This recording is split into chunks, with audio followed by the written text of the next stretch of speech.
The one point that the paper made that really resonated with me is the fact that social belonging is, at least it inferred to me that it's the mental state of the person and how the person perceives their surroundings and how they perceive what other thinks of them.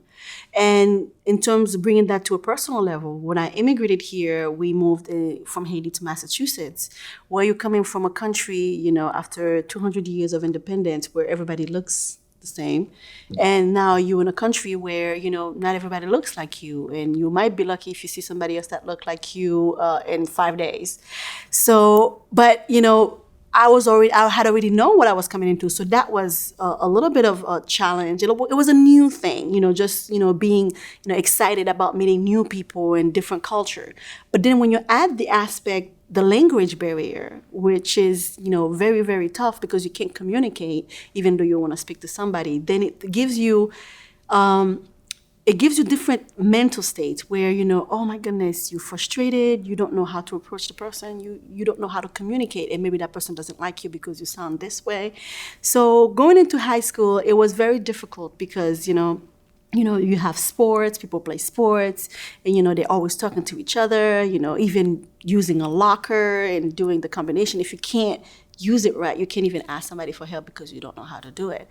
And what I used to do is, at a certain point, I would, isolate myself, thinking that if I isolate myself and just study harder, then when I get the language down pat, then I'll go ahead and start making friends.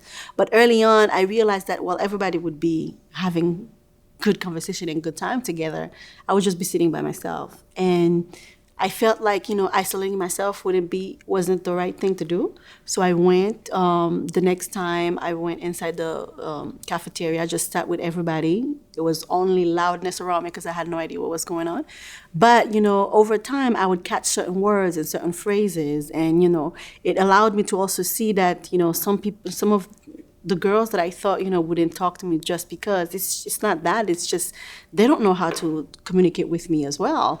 So, just like smiling and sitting there and picking up certain words, took me out of my isolation and put me dead in the center. And, next thing you know, I was playing field hockey, softball and basketball and traveling with them. And, now I had a group of friends. But if I had isolated myself and think that, until I speak, I'm not gonna go to them, then it would have been very different. And we probably would have never talked. Even though my English was still not great, but we were able to communicate with.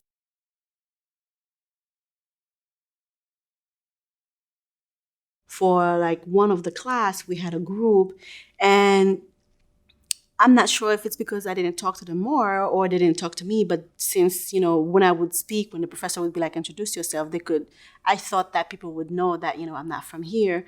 But with the group, they would have meetings and they would exclude me, and maybe they thought that, oh, okay, well, she can't be in the presentation anyway. We're not going to let her talk anyway, so why have her come to the meeting? It doesn't matter. Maybe that was what's going on, but my perceptions of how they saw me, whether or not it was my language barrier, uh, it bothered me to the point where, I would strive to, speak better, where you won't have to hear no accent.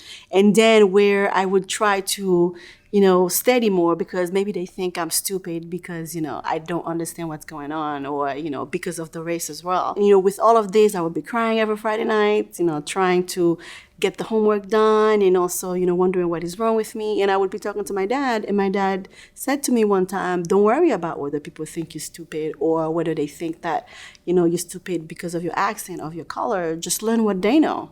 Once you know what they know, it doesn't matter what they think, you're at the same level with them. And with that thought, I'm like, oh, maybe I should do that. So then, I had to not see myself and perceive myself as somebody that is not liked, and just think that, oh, I just need to learn what they know. Not worry about whether they like me or not. And that worked very well, where we talked more, because when I would ask them to explain, they'd be like, oh, well, what do you mean by that? Well, no matter if they're condescending or not, they would still explain.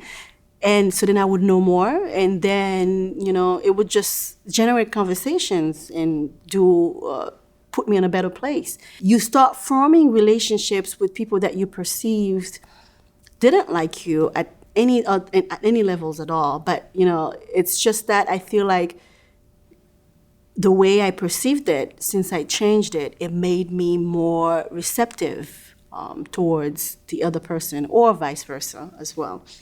And I think that brought out, to me, that really brought out the message that the paper is saying, that social belonging will affect your academic life. And just knowing that other people have had the challenges, or that you can get through it, gives you that sense that, oh, I can do this. It's going to be tough. I just have to go through the rough patch and just do it. And then,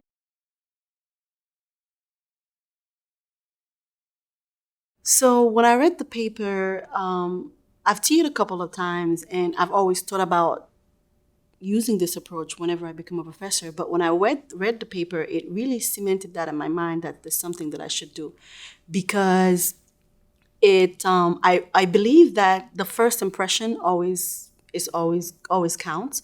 So also in a classroom, I remember in my first year of college, there's one computer science professor said to me that, look to your left, look to your right, look to your left, look to your right. The person beside you is not going to make it to the next round. And that class was the most challenging, I think, now thinking about it, not because really we couldn't push through and just like have the drive, but then that mental state that he set up in the beginning, it was already tells you, oh, it's okay, one of you is not going to make it. And it set up also a competitiveness that probably allowed, like 50% of the class to fail. So getting all that into my thoughts and thinking about the paper, I think that the first 10 minutes of the class, I would have a brief introduction of myself so that they could see who I am as a professor and also as a person, since as a professor, you're already intimidating enough. And just let them know that I am there for them to help them academically, which means that, they will have various challenges coming into this new culture, meeting different people, not have your parents being there all the time for support. These challenges, whether they are like social, also will seep into the academic life if they don't, seek the help that they need and talk to people about what they're facing or where they need the help. So I would tell them that I'm here for you for this class. And, whatever problems you have to come to me earlier enough so that I could help you, and at the last minute where we would have to piece things together. And do it in a way where it would also be fair to your classmates, so that, if I give a deadline, then I'm not making favoritism and giving you an exception where somebody else could have also had the same exception, but then they're like, oh, okay, well, I already missed the deadline, I'm just gonna leave it alone. So in terms of like me being a stickler for rules, but also being a fair professor and somebody that they could talk to, that would always help them succeed, especially in their first semester.